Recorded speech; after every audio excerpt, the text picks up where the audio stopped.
அனைவருக்கும் காலை வணக்கம். இந்த நாள் இனி நாள் ஆகட்டும். அந்த கிராமத்தில் ஒரு ஏழை விவசாயி இருந்தான். அவனுக்கு பக்கத்து வீட்டில் ஒரு வேட்டைக்காரன் இருந்தான். வேட்டைக்கு பயன்படுத்தும் சில வேட்டை நாய்கள் இருந்தன. வேட்டைக்காரனின் நாய்கள் அடிக்கடி வேலி தாண்டி சென்று விவசாயியின் ஆட்டுக்குட்டிகளை துரத்துவதும் கடித்து குதறுவதுமாயிருந்தன. இதனால் கலக்கமுற்ற விவசாயி தன் அண்டை வீட்டுக்காரனான வேட்டைக்காரனை சந்தித்து, ஐயா, உன் நாய்களை கொஞ்சம் பார்த்துக்கொள். அவை அடிக்கடி என் பகுதிக்கு வந்து ஆடுகளை தாக்குகின்றன, காயப்படுத்துகின்றன என்றான். வேட்டைக்காரன் அதை சட்டை செய்யவே இல்லை. ஒருமுறை நாய்கள் இதே போல வேலி தாண்டி வந்து பட்டிக்குள் புகுந்து பல ஆட்டுக்குட்டிகளை கடித்து குதறின. இந்த முறை 2இல் 1 பார்த்து விடுவது என்று மீண்டும் வேட்டைக்காரனிடம் புகார் செய்ய சென்றார் விவசாயி. வேட்டைக்காரன் இந்த முறை சற்று கோபத்துடன், இதோ பாறையா, ஆட்டை துரத்துறதும் கடிக்கிறதும் இதெல்லாம் நாயோட சுவாபம். அதுக்கெல்லாம் நான் ஒன்றும் செய்ய முடியாது. உன்னால் முடிந்ததை பார்த்துக்கொள் என்றான். இதைத் தொடர்ந்து ஊர் பஞ்சாயத்து தலைவரை சென்று சந்தித்த விவசாயி வேட்டைக்காரனின் நாய்களால் தான் படும் துன்பத்தை எடுத்து கூறி அவன் மீது ஏதேனும் நடவடிக்கை எடுக்க வேண்டும் என்று கேட்டுக்கொண்டான். விவசாயிக்கும் வேட்டைக்காரனுக்கும் இடையே உள்ள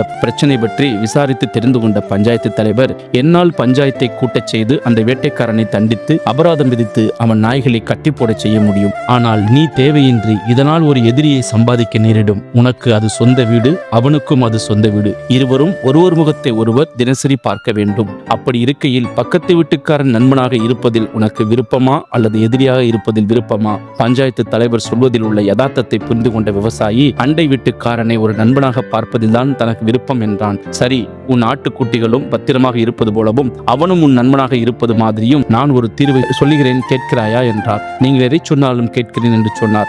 அடுத்து பஞ்சாயத்து தலைவர் சில விஷயங்களை அவரிடம் சொன்னார். உடனே அவன் தனது பட்டியில் இருக்கும் ஆட்டுக்குட்டிகளிலேயே மிகவும் அழகான 2 குட்டிகளை எடுத்துச் சென்று வேட்டைக்காரனின் 2 மகன்களுக்கும் தலா ஒரு குட்டி விளையாட பரிசளித்தான். குழந்தைகளுக்கு தாங்கள் விளையாட புதிய தோழர்கள் கிடைத்ததில் ஒரே குஷி. இருவரும் அந்த குட்டிகளுடன் விளையாடி மகிழ்ந்தார்கள். தன் குழந்தைகளின் புதிய தோழர்களை பாதுகாக்க தற்போது வேட்டைக்காரன் நாய்களை சங்கிலியில் கட்டி போட வேண்டியதா இருந்தது. யாரும் சொல்லாமலே அவன் நாய்களை சங்கிலியால் பிணைத்தான். ஆக இருவருக்குள்ளும் நல்ல உறவு வளர்ந்து நாளடைவில் நல்ல நண்பர்களாகிவிட்டனர். இதைத்தான் பரிசுத்த வேதாகமத்தில் மத்தேயு 5:43-44 உன் அயலானை நேசி, உன் எதிரியை வெறுக்க வேண்டும் என்று சொல்லப்பட்டிருப்பதை நீங்கள் கேள்விப்பட்டிருக்கிறீர்கள். ஆனால் நான் உங்களுக்கு சொல்லுகிறேன், உங்கள் எதிரிகளை நேசியுங்கள், உங்களை துன்புறுத்துகிறவர்களுக்காக ஜெபியுங்கள் என்று கர்த்தர் சொல்லுகிறார். இப்படியாய் உங்கள் வீட்டில் யாரேனும் உங்களுக்கு தொந்தரவு செய்கிறவராக இருந்தால் அவர்களோடு கூட நல்மனம் பொருந்துகள், அவருக்காக நன்மை செய்யுங்கள். கர்த்தராகிய இயேசு கிறிஸ்து உங்களை ஆசீர்வதிப்பாராக.